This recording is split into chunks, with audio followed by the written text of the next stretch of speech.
Fala pessoal, como é que vocês estão? Tudo bem? Espero que sim. Bora filosofar? Tamo junto? Olha só, eu sei que o nosso canal é de filosofia, mas hoje eu quero começar um caminho bem bacana com a sociologia. Muita gente tem pedido para a gente construir uma sequência de aulas pegando toda a história da sociologia, tanto a sociologia clássica quanto a sociologia brasileira. E hoje eu quero fazer a primeira aula. Na aula de hoje eu quero trabalhar o surgimento da sociologia e o pensamento de Auguste Comte, o pai da sociologia no século XIX. Espero que você faça essa jornada junto comigo. Bora filosofar?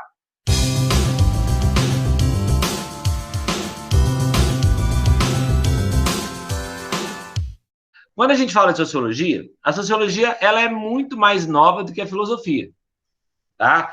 É, Quando a gente fala de sociologia, a gente está falando de uma ciência que tem 200 anos. Quando a gente fala de filosofia, a gente está falando de uma ciência que tem 2.700 anos, tá? A gente entende a sociologia como um braço da filosofia, porque os primeiros sociólogos, eles são filósofos, tá? Você pega, por exemplo, Karl Marx, que é estudado na sociologia, ele é estudado na filosofia também. Você pega, por exemplo, o pensamento de Max Weber. Você tem muito da filosofia alemã no pensamento weberiano, tá? Então, quando a gente pensa na sociologia, a gente fala de uma ciência que começa no século XIX. Só que, na verdade, não. Oficialmente, a sociologia começa no século XIX. Oficialmente, quando surgem as ciências sociais positivas, o chamado positivismo, surge a sociologia. Só que, na verdade, gente, a sociologia acaba sendo uma consequência de 3 séculos. O que eu quero que vocês enxerguem? Do século XV até o século XVIII, a Europa está se transformando por completo. E essas transformações que foram ocorrendo na Europa ao longo desses 300 anos vão refletir numa nova maneira de pensar a sociedade, inaugurado por Auguste Comte no século XIX.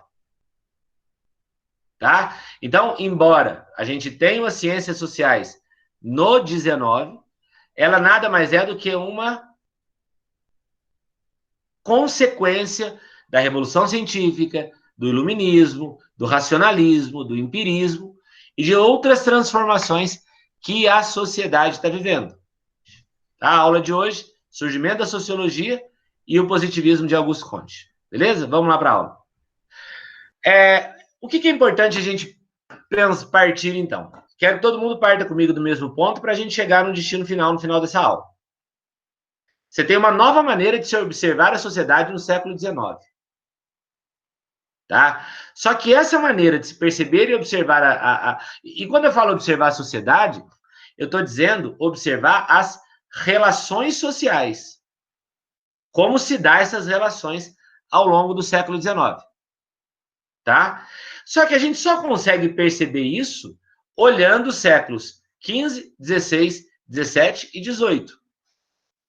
Tá? A gente não pode ter aquela visão estática de que a sociologia surgiu do estalo de dedo.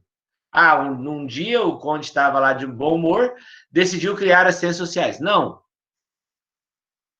O homem moderno e agora contemporâneo, ele já está enxergando a sociedade de uma outra maneira. Ele já está observando as relações sociais a partir de um outro foco. O que o Comte faz? Ele simplesmente sintetiza isso numa ciência positiva. Fazendo o quê? Transferindo a observação das ciências naturais para as ciências sociais. Aquilo que os cientistas da natureza faziam com a natureza, os cientistas sociais fazem com a sociedade, que é compreender essas transformações e como que essas transformações interferem no ecossistema. E quando eu falo ecossistema, eu estou falando na própria sociedade. Então, para a gente chegar no século XIX, vamos entender como é que o conhecimento foi sendo produzido ao longo da história. E o ponto de partida, que é fundamental que todos nós estejamos nesse momento da aula, é perceber que a sociedade moderna, ela transformou aqueles valores que até então eram definidos em valores subjetivos. Gigi, como assim? Me explica melhor. Vamos lá. Quando a gente entra na Idade Moderna, nós temos certeza de que a Terra está no centro do universo. Aquilo que Ptolomeu falou na Antiguidade Clássica, aquilo que Aristóteles intuiu na Antiguidade Clássica, da Terra estar no centro do universo, era uma verdade absoluta, era um valor absoluto. Quando a gente chega no século XVI, vem lá o Galileu Galilei, antes no século XV o Nicolau Copérnico, e os cientistas do século XVI, e vão transformar esses valores definitivos em uma nova verdade. Agora é o Sol que está no centro do universo. A gente começou a Idade Moderna com a Igreja Católica sendo a detentora do conhecimento. A gente vê na Idade Moderna as universidades se espalhando pela Europa e, junto com ela, pulverizando o conhecimento. Tudo que é valor definido até a sociedade feudal, a sociedade moderna ela vai transformar. E aí, quando a gente chega no período contemporâneo, o Comte vem e sintetiza tudo isso numa nova ciência. Tudo começa com o humanismo moderno. Tudo começa com os filósofos da transição do século XV para o XVI, que fazem parte do humanismo. Giovanni Pico della Mirandola, Thomas Moros. Os chamados filósofos humanistas, eles já vão começar a questionar algumas verdades absolutas. Eles vão começar aos poucos, olha que legal, a meio que desvincular daquela tradição teocêntrica que nós herdamos do feudalismo. E aos poucos eles vão valorizar o próprio conhecimento. Gente, vejam o que é arte na modernidade. O neoclassicismo. A ideia é entender, a partir da modernidade, que o centro do conhecimento é o homem. E esse homem, que é dotado de razão, ele possui um valor na sociedade. Quando a gente começa a ver o século XVI, século XVII, século XVIII fluindo, junto com esse fluido desses 3 séculos, a gente começa a perceber o quê? Opa, peraí. Muita coisa que a sociedade acreditou até o século XV caiu por terra. Muitos valores definitivos que nós trazíamos da cristandade, ou até mesmo do período clássico, agora eles são questionáveis. E que valores são esses? Vamos entender? Bom, lá no século XV, começa a se perceber novas relações de poder, novas relações que a sociedade estabelece. Você tem que pensar que aqui a burguesia está surgindo. Você tem que pensar que aqui o capitalismo está ganhando corpo. Nesse momento, a gente tem um renascimento urbano que está fazendo as pessoas abandonar os campos.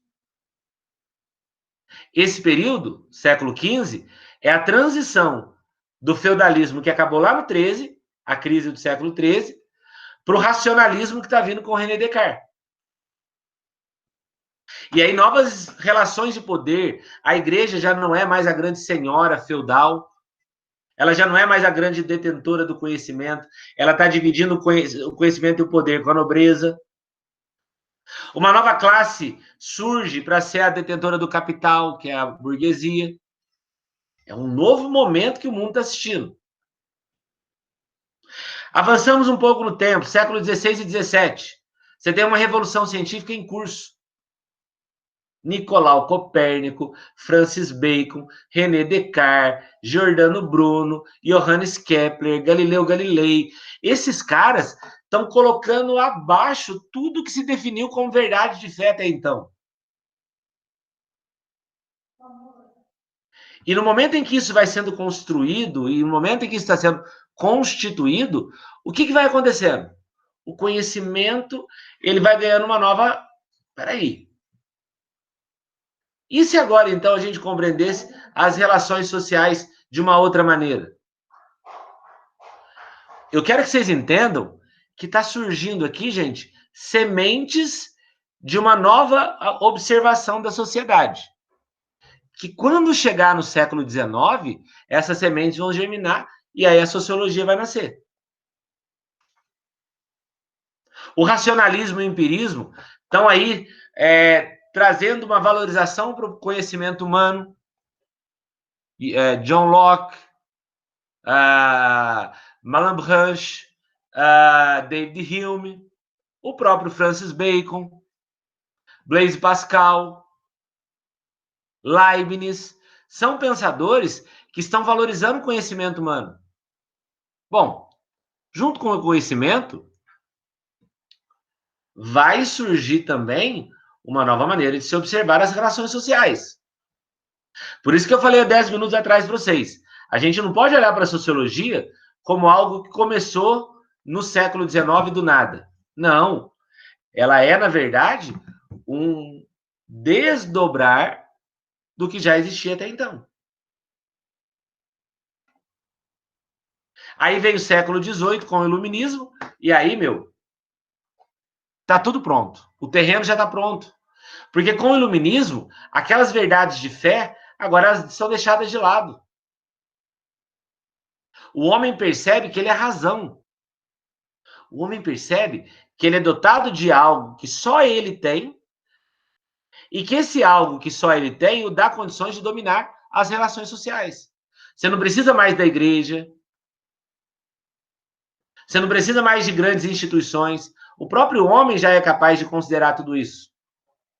É possível ter um olhar mais maduro para a sociedade. Quando, por exemplo, o Conte vai falar disso, daqui a pouco a gente vai trabalhar isso, ele vai falar dos estágios da consciência.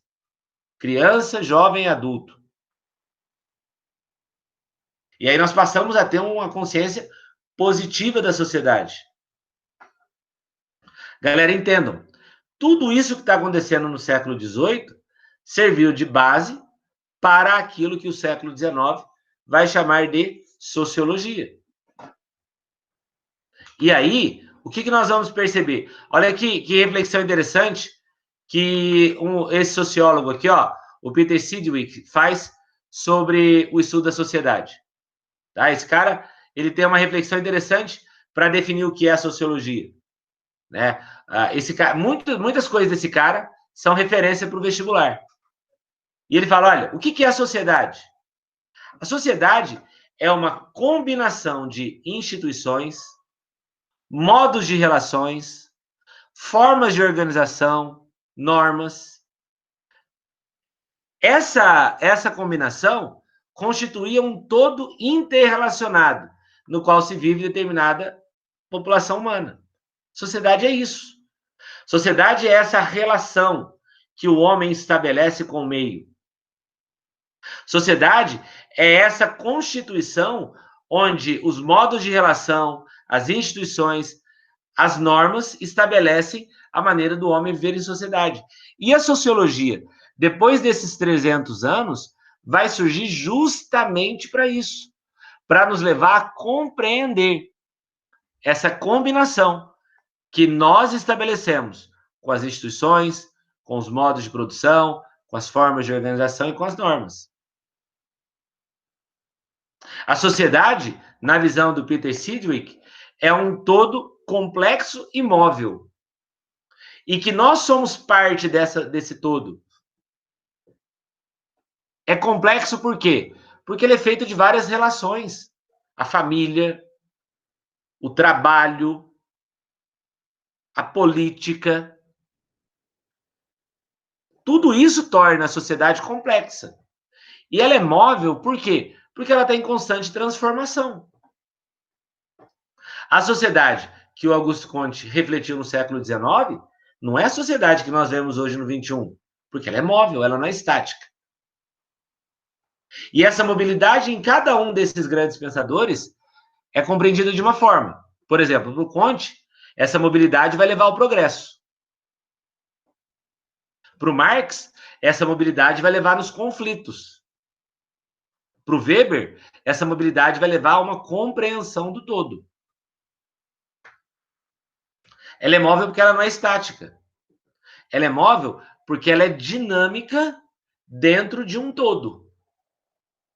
Vejam, nesse exato momento, agora, eu dando aula para vocês, a minha esposa acabou de me chamar. Então, na sociedade, eu me vejo permeado por instituições.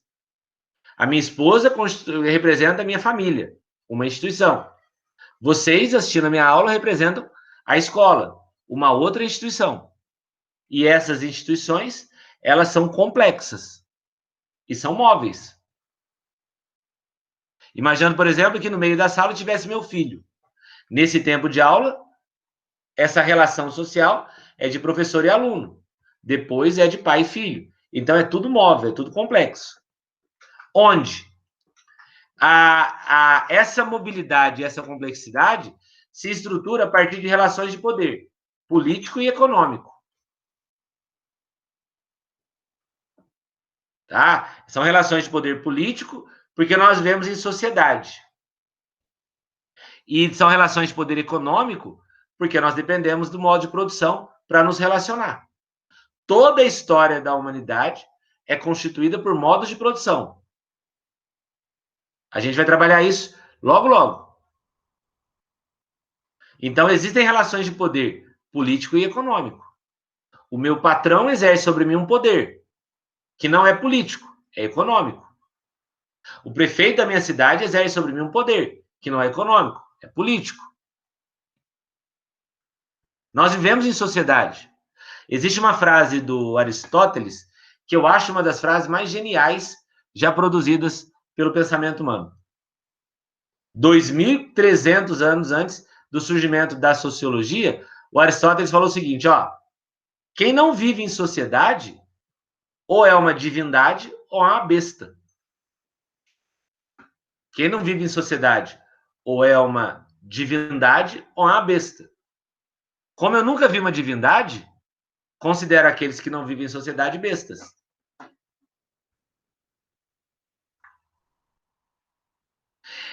E essa sociedade que estabelece essas relações, ela é formada por um Estado. E esse Estado é anterior ao indivíduo. Hegel, por exemplo, um filósofo contemporâneo do surgimento da sociologia, vai dizer, olha, o Estado é um espírito absoluto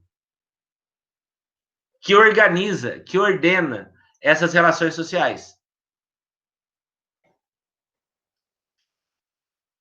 Para Hegel, por exemplo, nós precisamos dessa ordenação por parte de alguém que está acima, o caso o Estado, que vai me ordenar. Por outro lado, Pierre Proudhon, que também é contemporâneo do surgimento da sociologia, vai pensar exatamente o contrário. Pierre Proudhon é o criador do anarquismo. Não, a gente se organiza sem necessidade de um Estado. Mas o fato é que a sociologia, ela entende essas relações sociais, entendendo que existe um Estado que organiza, que disciplina, que coloca todas essas relações em uma ordem. Antes da gente aprofundar no Comte, que é o pai da sociologia, é importante que a gente entenda que caminhos a sociologia tomou a partir do Comte, né? Porque ele dá o pontapé inicial. Mas a partir dele, nós vamos ter 3 pensadores. Cada um vai desenvolver a sociologia por um caminho. Então, é como se Comte fosse o centro do círculo, e aí 3 setinhas partindo dele, porque são 3 pensadores que vão pensar essas relações sociais a partir dele. A gente tem o Emile Durkheim, que vai dar continuidade ao pensamento positivista. Falo de Durkheim com vocês na próxima semana. A gente tem Karl Marx, que vai ter uma visão contrária ao pensamento positivista do Durkheim e do Comte. E a gente vai ter o Max Weber, que vai ter um olhar um pouco diferente àquilo que está sendo pensado até então. Pessoal, quando a gente, por exemplo, começar a falar de sociologia brasileira, os grandes sociólogos da tradição brasileira, Gilberto Freire, Sérgio Buarque de Holanda, esses caras, gente, Florestan Fernandes, esses caras, eles são influenciados por esses 3 primeiros. Tá? É legal a gente entender essa relação da filosofia com a sociologia. Porque nós não temos uma grande tradição de filósofos brasileiros. É claro que nós temos grandes, importantíssimos filósofos brasileiros, vivos e mortos. Mas isso não é uma grande tradição. Agora, na sociologia, não. A gente tem uma tradição de sociólogos brasileiros muito forte, vivos e mortos. Por exemplo, hoje talvez o sociólogo brasileiro vivo mais importante seja Fernando Henrique Cardoso, que aí, com praticamente quase 90 anos, conviveu com muitos dos caras que a gente vai ter contato. Tá? Mas a sociologia brasileira acaba sendo um desdobramento do que foi a sociologia contemporânea clássica. E o primeiro deles é Auguste Comte.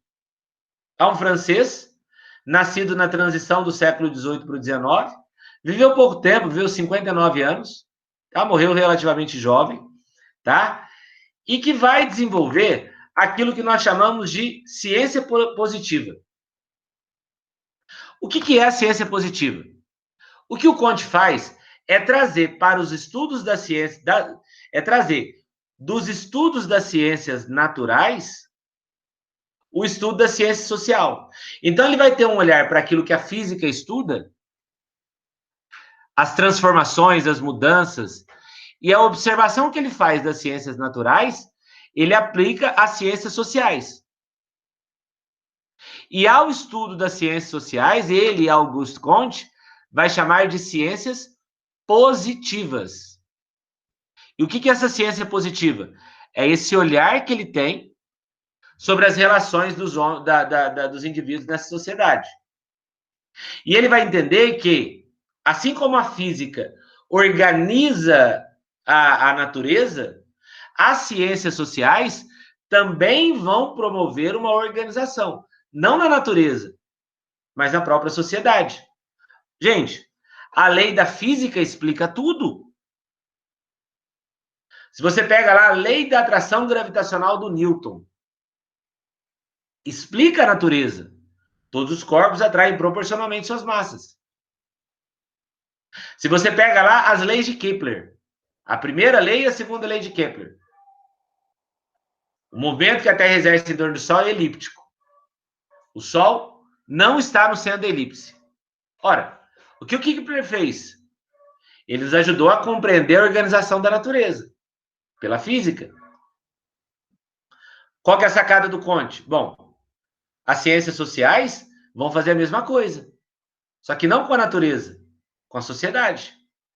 Então, vai reestabelecer essa organização social. Ele vai ter um olhar para as ciências naturais e vai aplicar as ciências sociais à lógica da ciência natural. E aí vai surgir o positivismo. Galera, o positivismo que é a primeira corrente, a primeira escola da sociologia, que chegou, que também é conhecido como religião da sociedade. E aí a galera compreende errado o termo religião aqui.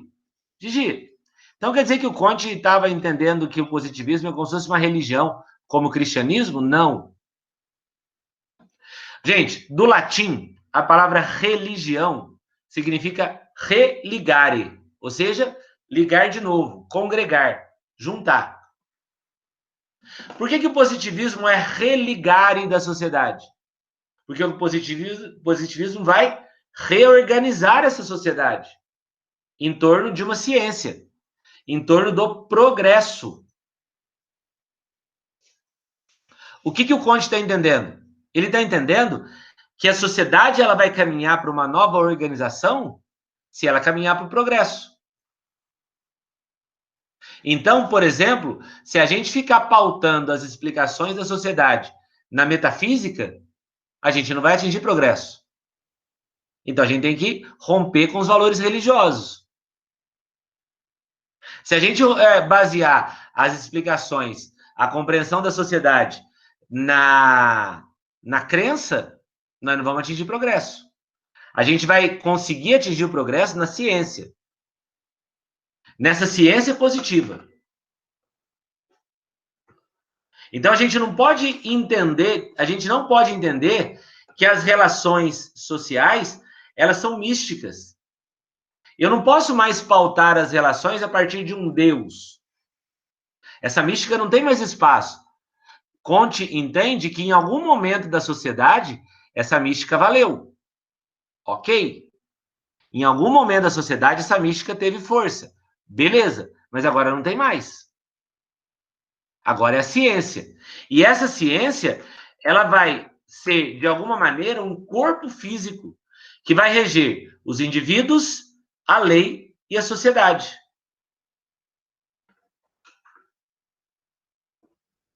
Conte entende que o indivíduo ele é entendido dentro de um todo orgânico. Daí o termo sociedade organicista. Eu, Giovanni, faço parte de uma sociedade organicista, de um todo, constituído por instituições que me levam ao progresso. Constituído de regras, constituído de leis que me fazem atingir o progresso. Olha a ideia das ciências naturais. O Comte, ele entende que a sociedade é um corpo físico. E esse corpo físico, oh, gente, era para aparecer uma chavinha envolvendo indivíduo, leis e sociedades saindo do corpo físico, tá? Por algum motivo meu de falha, eu esqueci de colocar essa chavinha, mas vocês podem colocar aí. Esses indivíduos, desculpa, a sociedade, ela é um corpo, ela é orgânica, ela tem vida. E eu sou parte dessa sociedade. Então, eu só vou compreender aquilo que eu sou se primeiro eu entender a sociedade a que eu pertenço. Veja que Marx, por exemplo, vai na contramão disso. Próxima aula é Durkheim, a outra é Marx. A gente vai trabalhar isso bem detalhado. Marx entende que não, é o indivíduo que vai estabelecer os conflitos para constituir a sociedade. Não, Comte não entende assim. Comte entende que a sociedade ela é orgânica, ela é viva, é um corpo vivo, constituído por indivíduos, por leis e pela própria sociedade. Esse indivíduo, ele tem uma função na sociedade. Por exemplo, eu possuo uma função dentro da instituição que eu pertenço. Por exemplo, na instituição família, eu tenho uma função. A minha função é marido. Dentro do meu trabalho, eu tenho uma função. A minha função ela é ser professor. Dentro da sociedade civil, eu possuo uma função. A minha função ela é ser cidadão. Dentro da religião, eu possuo uma função. A minha função é ser cristão. E aí, em cada área da minha vida, eu preciso desempenhar essa função. Para quê? Entende isso. Entende isso.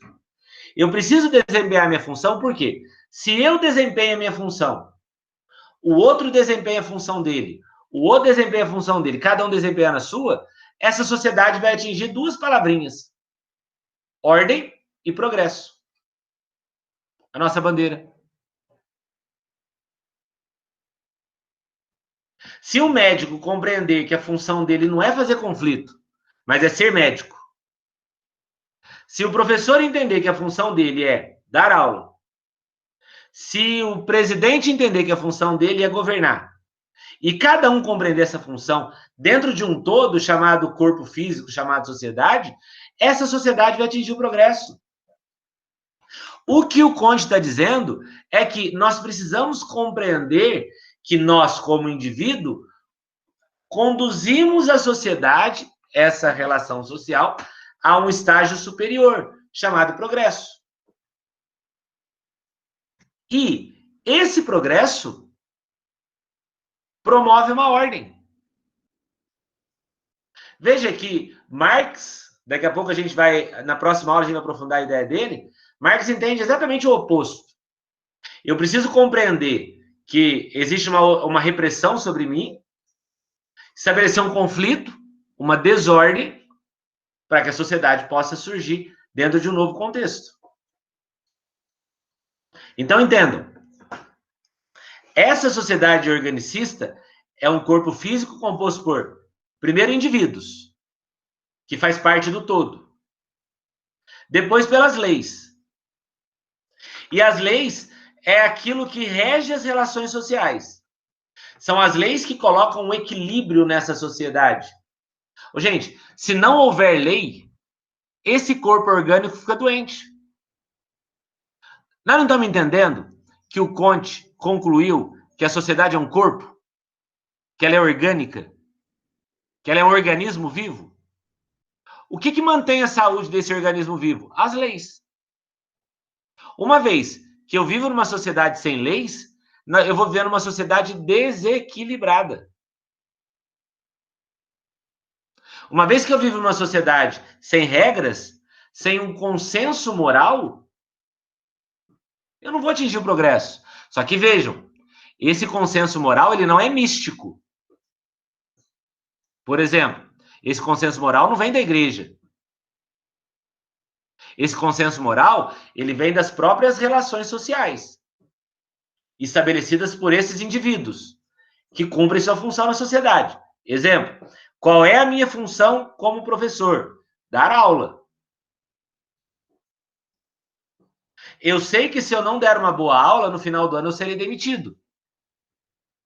Então eu sou conduzido por um consenso moral. Eu não tenho que dar aula porque eu sou cristão na visão do Comte. Não. Eu tenho que dar aula porque se eu der uma boa aula, eu vou conduzir a sociedade a um equilíbrio que vai levar ao progresso.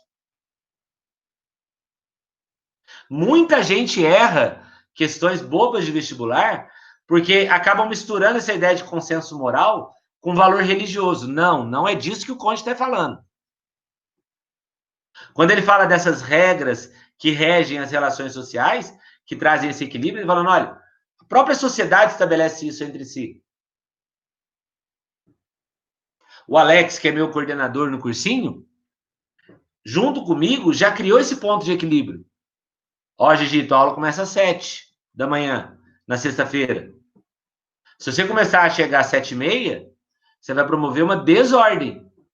Os alunos não vão atingir o progresso. Ela vai ficar desequilibrada. Eu não vou ser preso se eu não chegar às 7 horas. E nem vou para o inferno. Mas eu vou atrapalhar o progresso dessa sociedade. Como eu faço parte do todo, se eu não cumprir o horário que me é adequado, esse corpo orgânico vai ficar doente. Não vai crescer, não vai atingir o progresso. Portanto, as leis elas são necessárias para manter o equilíbrio dessa sociedade.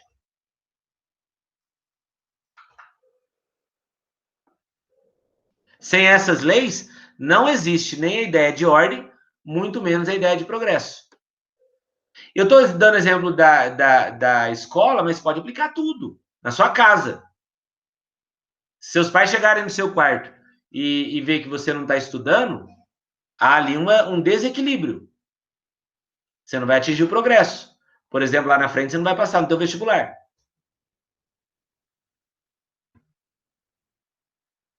Então, o que o Comte está entendendo? Que uma sociedade conduzida por leis, e daqui a pouco eu vou aprofundar com vocês nessa questão das leis, mas uma sociedade conduzida por leis, ela inevitavelmente vai atingir o progresso, desde que os indivíduos compreendam a sua função dentro dessa sociedade. Não adianta nada você ter um conjunto de leis ou de consenso moral se os membros daquela sociedade não entenderem a sua função. Lembrem-se, é entender a função, não tentar mudar a função. O Comte ele não está querendo promover um conflito.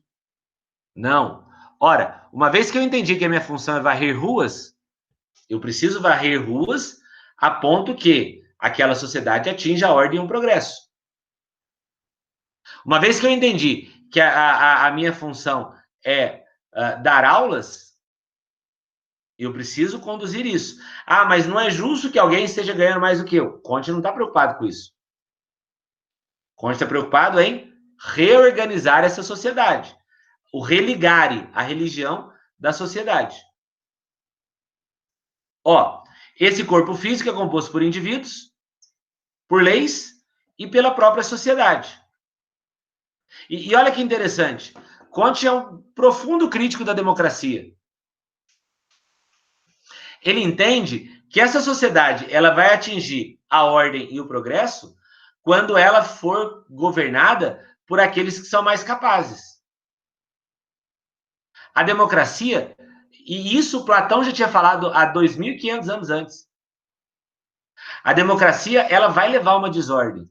Ela vai levar ao caos. Pessoas despreparadas inevitavelmente vão levar uma sociedade ao caos. Então, você quer atingir o progresso e a ordem? Que essa sociedade seja conduzida por aqueles que são mais capazes, por aqueles que são melhor preparados para que aquela sociedade possa atingir o progresso. Então, essa ciência positiva que o Conte está produzindo, que o Conte está refletindo, vai ter como último estágio da sociedade o progresso. O último estágio não é o indivíduo. O Estado é anterior ao indivíduo. O último estágio é o progresso. Porque se houver progresso, o indivíduo se beneficia. Se houver progresso, o indivíduo cresce. Então, eu consciente, olha que interessante. O Durkheim vai trabalhar bastante isso com a gente também na próxima aula. Eu, consciente da minha função dentro dessa sociedade, eu vou trabalhar. Eu não vou aqui ficar pensando se eu poderia progredir ou não do ponto de vista econômico por meio do conflito.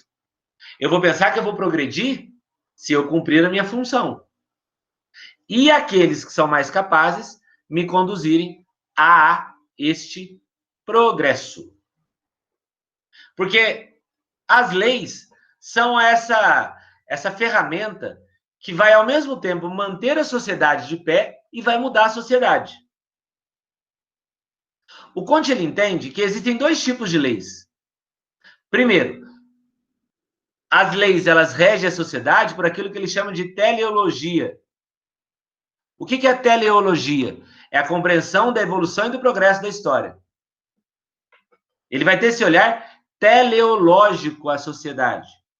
A sociedade ela é evolutiva. A sociedade cresce como uma escada. E o último estágio do progresso deve ser... Desculpa, o último estágio da sociedade deve ser o progresso. O último estágio desse crescimento é o progresso. É o progresso da própria história. Para isso, existem leis que são leis estáticas. As leis estáticas são aquelas leis que vão sempre permanecer. As leis estáticas são aquelas que, independente do período da história, elas vão existir. Mas também existem leis móveis, leis dinâmicas, que acabam acompanhando a própria evolução. Esse conjunto formado por leis estáticas e leis dinâmicas compõe esse todo orgânico. Vai, de alguma maneira, compor essa sociedade como um todo. E aí chega no ponto final do pensamento de Auguste Comte, pensando, obviamente, no vestibular. O Comte, partindo dessa ideia teleológica da evolução e do progresso da história, ele fala que nós passamos por 3 estágios evolutivos. A sociedade, e quando ele fala nós, eu não estou falando Giovanni, não. Ele está falando da sociedade, esse corpo orgânico, esse todo. Ele passa por 3 estados evolutivos. Ela passou, melhor dizendo, por esses 3 estados evolutivos. Primeiro é aquele estado que eles chamam de teológico, que é quando a sociedade baseava suas relações na tradição religiosa, na Idade Média. Auguste Comte considera que no estado teológico nós éramos como crianças, nesse estado evolutivo. Recebíamos as coisas prontas, não questionávamos, recebíamos verdades de alguém que estava acima de nós, a igreja, no caso. Tudo na sociedade era explicado por uma lógica mística, mas nós já evoluímos. Comte considera que nós não estamos mais no estado teológico. A evolução do estado teológico faz surgir o estado metafísico. O estado metafísico é o estado do jovem. É o estado que ele considera o estado do renascimento, onde a gente começa a ser... Jovem é crítico. Jovem não é como uma criança. Jovem é revolucionário. Jovem é questionador. O jovem, ele acha que ele é o centro do mundo. Por mais que falem para ele que ele está errado, ele tem certeza que ele está certo, porque ele é o centro de tudo. O estado metafísico, ou o processo, a evolução metafísica, se dá no período do Renascimento. Que o Conte fala, olha, já superamos essa fase também. É a fase da introdução da aula. Século XVI, século XVII, século XVIII. Já evoluímos. E o positivismo é o terceiro e último estado da evolução do progresso teleológico. O positivismo é o uso da razão científica, quando a gente atinge a fase adulta. É agora, a partir do século XIX, que nós vamos enxergar o progresso. É a partir do século XIX que nós vamos atingir a fase última desse processo evolutivo. Já não somos mais criança, já não somos mais jovens, somos adultos. Por quê? Porque conhecemos a ciência positiva. Pessoal, então é isso aí. Essa foi só a primeira aula desse grupo de aulas que a gente vai começar a produzir sobre sociologia. Nessa primeira, então, a gente entendeu o surgimento da sociologia e o pensamento de Auguste Comte. Tá? Na próxima aula, trato com vocês do positivismo de Emile Durkheim. Espero você nas próximas aulas. Segue comigo, porque tá bem legal o nosso canal. Bora filosofar?